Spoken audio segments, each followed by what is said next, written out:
அமைச்சராக அண்ணாமலை பொறுப்பேற்றால் ஏற்கனவே கடந்த காலங்களில் பாஜகவுடைய மாநில தலைவராக பொன் ராதாகிருஷ்ணன் இருந்தப்ப பாஜக ஆட்சி அமைந்தப்ப பொன் ராதாகிருஷ்ணன் மத்திய இணையமைச்சராக பொறுப்பேற்றாரு. அப்போதைக்கு தலைவர் பதவி அப்படின்றது வேறு ஒருவருக்கு கொடுக்கப்பட்டது. ஒருத்தர் 2 பதவிகளை வகிக்கலாமா அப்படின்றது பாஜக கேள்வி எழுந்தப்ப அவருக்கு மத்திய MOS கொடுத்துட்டு பாஜகவுடைய தலைவர் பதவி அப்படின்றது வேறொருக்கு கொடுக்கப்பட்டது. ஸோ இப்போ அவர் அமைச்சராக கூடிய பட்சத்தில் தமிழ்நாட்டில் பாஜகவுடைய ஈக்குவேஷன் அப்படின்றது கம்ப்ளீட்டா சேஞ்ச் ஆக வாய்ப்பு இருக்கா சுச்சி?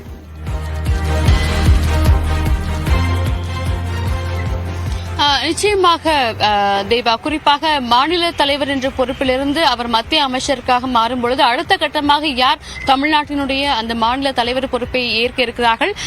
காரணம் என்னவென்றால் சட்டப்பேரவை தேர்தல் உள்ளிட்ட பல்வேறு தேர்தல்கள் அடுத்த கட்டமாக வரும் நிலையில் அவர்களுடைய செயல்பாடுகள் எவ்வாறு இருக்க வேண்டும்? தற்பொழுது வரை நடைபெற்று முடிந்த அந்த ஒரு கடந்த மக்களவை தேர்தலின் பொழுது சிறப்பாக செயலாற்றிய வகையில் அடுத்த புதிதாக வரும் தலைவரும் அதேபோல் செயல்படுவதற்கான ஒரு அறிவுறுத்தல் என்பது ஏற்கனவே பாஜகவுடைய தலைமையில் இருந்து வழங்கப்பட்டுள்ளது. யார் மாநில பொறுப்பை ஏற்றாலும் பாஜகவானது கூடிய விரைவில் தமிழ்நாட்டில் கால் பதிக்க வேண்டும். மக்களவை மற்றும் சட்டப்பேரவை தேர்தல் இரண்டிலேயுமே பாஜகவானது ஒரு முன்னணி கட்சியாக வர வேண்டும் என்ற நோக்கத்தோடு செயல்பட வேண்டும் என்ற ஒரு அறிவுறுத்தல் தான் அமித்ஷாவினுடைய தலைமை அவருடைய அலுவலகத்திலிருந்து தமிழ்நாடு பாஜகவிற்கு வலியுறுத்தப்பட்டது. நேற்றும் பல்வேறு தலைவர்களை தமிழிசை சவுந்தரராஜன் மட்டுமல்லாமல் எல் முருகன் மற்றும் மாநில தலைவர் அண்ணாமலை ஆகியோர் மூத்த பாஜகவுடைய தலைவர்களை குறிப்பாக JP நட்டா மற்றும் அமித்ஷாவுடன் கடந்த 2 நாட்களுக்கு மேலாகவே மத்திய மாநில தலைவர் அண்ணாமலை பேசி சந்தித்து பல்வேறு ஆலோசனைகளை அவர் முன்வைத்து வந்தார். அவரிடமும் இது போன்ற ஒரு அறிவுறுத்தல்கள் வழங்கப்பட்டுள்ள. நிச்சயமாக இந்த புதிய தலைமை என்று வரும்பொழுது மட்டும்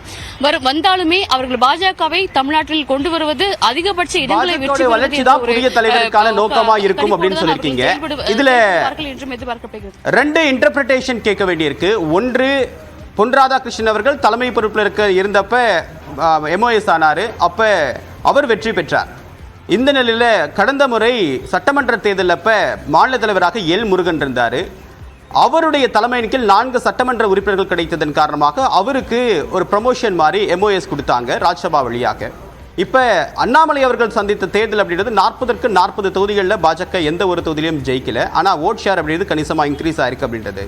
ஸோ இது ஒரு ப்ரமோஷனா அல்லது அவருக்கு அடுத்த எலிவேஷனா பார்க்கலாமா, இல்லை இப்போ இருக்கக்கூடிய கூட்டணி கட்சிகளோட ஒரு சுமூகமான உறவை மெயின்டைன் பண்ண முடியல, அதன் காரணமா இந்த அவர் சென்ட்ரல் பாலிடிக்ஸ் கொண்டு போறாங்களா? அது எப்படி புரிஞ்சுக்கிறது சுச்சி?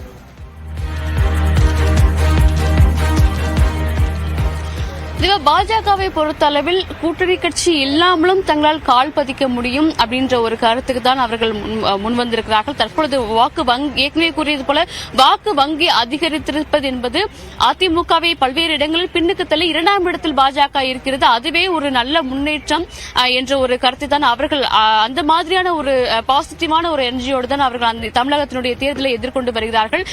அண்ணாமலையினுடைய இந்த ஒரு வெற்றி, அதாவது மத்திய அமைச்சரவைக்கு அவர் செல்வது என்பது நிச்சயமாக ஒரு எலிவேஷனாகத்தான் இருக்குமே தவிர மற்ற எந்த பிரச்சனையும் அது காட்டாது. அவர் செயல்பட்டதற்கான ஒரு பரிசாகத்தான் இந்த அமைச்சர் பொறுப்பு என்பது அவருக்கு வழங்கப்படுகிறது அப்படின்ற தகவலையும் பாஜகவுடைய மூத்த நிர்வாகிகள் தெரிவித்திருக்கிறார்கள். வளர்ச்சி என்பது மிக முக்கிய அவசியம் என்ற ஒரு கருத்தில் மட்டும்தான் அவருக்கான ஒரு எலிவேஷன் வழங்கப்படுகிறது. புதிய தலைவர்களாக இப்போ ஏற்கனவே நீங்கள் கூறியது போல பல்வேறு வெற்றி எல் முருகன், பொன் ராதாகிருஷ்ணன் அவர்களுடைய சமயத்தில் வெற்றிகள் பெற்று அந்த எண்ணிக்கை என்பது சீட் கிடைத்திருந்தாலும் வாக்கு வங்கி என்பது கணிசமாக உயர்ந்திருக்கிறது. அந்த ஒரு பாசிட்டிவ் நோட் என்பது அண்ணாமலைக்கு மிக மிக அவருடைய செயல்பாடுகளுக்கு மிக மிக ஒரு வாழ்த்து வழங்கும் ஒரு பரிசாகத்தான் இருக்கும் அப்படின்ற ஒரு கருத்து தான் பாஜகவுடைய தலைவர்கள் தெரிவித்திருக்கிறார்கள். தேவா, நிச்சயமா அண்ணாமலைக்கு மத்திய அமைச்சர் ஆகக்கூடிய வாய்ப்பு இப்போ வரைக்கும் இருக்கிறதா தான் உறுதி செய்யப்பட்டிருக்கு. இந்த அமைச்சரவையில் நான் டீகோட் பண்ணி 2 விஷயத்தை தற்போது சொல்லணும் அப்படின்னா, ஒன்று, இதுல கூட்டணி கட்சிகளுக்கு முக்கியத்துவம் கொடுக்கப்பட்டதுக்கான காரணம், அடுத்ததாக ஒரு பேக்டோர்ல மற்ற யாரும் பேச்சுவார்த்தை அல்லது அதுக்கான ஸ்பேஸ் கொடுக்கக்கூடாது அப்படின்னு சொல்லிட்டு பாஜக விரும்பலாம். இன்னும் நிர்மலா சீதாராமன் போன்ற சீனியர் மினிஸ்டரே இந்த ஃபர்ஸ்ட் பேட்ச்ல இல்லை அப்படின்றது கவனிக்க வேண்டிய விஷயம். அதே மாதிரி இந்த கூட்டணி கட்சியில் ஒரு எம்பிக்கள் இருக்கக்கூடிய ஜித்தன் ராம் மஞ்சி போன்ற 1, 2, 3 அளவுக்கு இருக்கக்கூடிய கூட்டணி கட்சிகளுக்கு வாய்ப்பு கொடுக்கப்பட்டிருக்கு. அப்படி பார்க்கும்போது தமிழ்நாட்டில் கூட்டணியில் இருக்கக்கூடிய பாட்டாளி மக்கள் கட்சி ராஜ்யசபால ஒரு மெம்பர்ஷிப் வச்சிருக்காங்க. அவங்களுக்கு இதில் எது வாய்ப்பு கொடுக்கப்படுதா அப்படின்றது ஒரு மிக முக்கியமான கேள்வி. ஸோ இந்த 2 டிமாண்ட் அப்படின்றது இன்னும் விடைக்கு தெரியாத கேள்வியாக இருக்கு. நம்ம தொடர்ந்து பேசலாம் சுச்சித்ரா, ஒரு சிறிய இடைவேளைக்கு பிறகு.